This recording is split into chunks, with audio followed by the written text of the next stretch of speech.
زلزل أوكار أعادينا اضرب فالعز ينادينا زلزل أوكار أعادينا في كبد الظلام اضرب رافق رد قادم يعصف يهدر بالألغام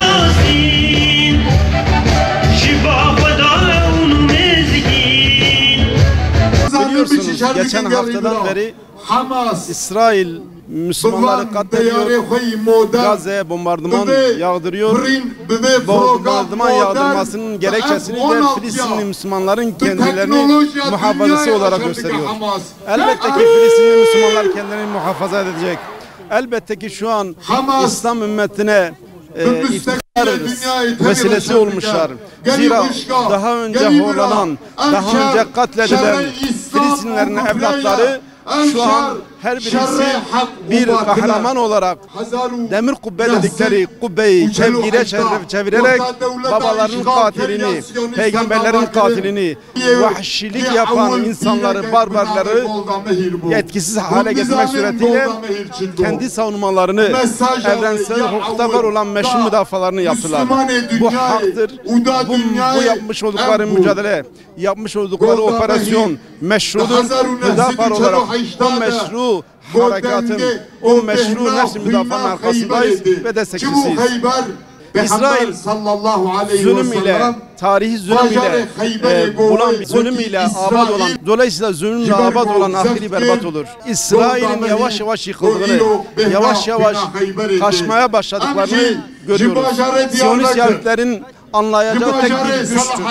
Dolayısıyla o gücü Müslümanlar göstermeleri gerekir. Nasıl ki küfrün milletin vahid olmuş, Amerika'sıyla, İngiltere'siyle, Fransa'sıyla şu an Filistin mücahitlerin üzerine geliyor, onları yok ediyor, onları çocuk, ihtiyar, yaşlı, kadın, masum demeden katlediyorsa Müslümanların da bunu görerek Filistin'deki Müslümanlara destekçi olmaları lazım.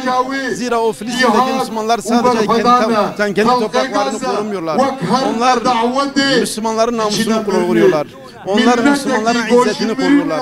Onlar Müslümanların şerefini koruyorlar. İzzet, şeref sahibi olan bütün Müslümanların onlara sahip çıkması lazım. İşte bu düşünceyle, bu inançla bizler Hüdapar olarak duruşumuzu belirledik. Biz hakkın tarafıyız. Biz mazlum, mustazaf olan Filistinli Müslümanların tarafıyız.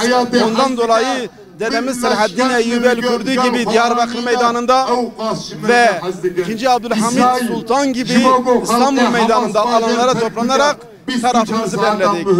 Buradan çağrımız şudur. Müslüman ülkelere çağrımız şudur. Halkı Müslüman devletlere çağrımız şudur.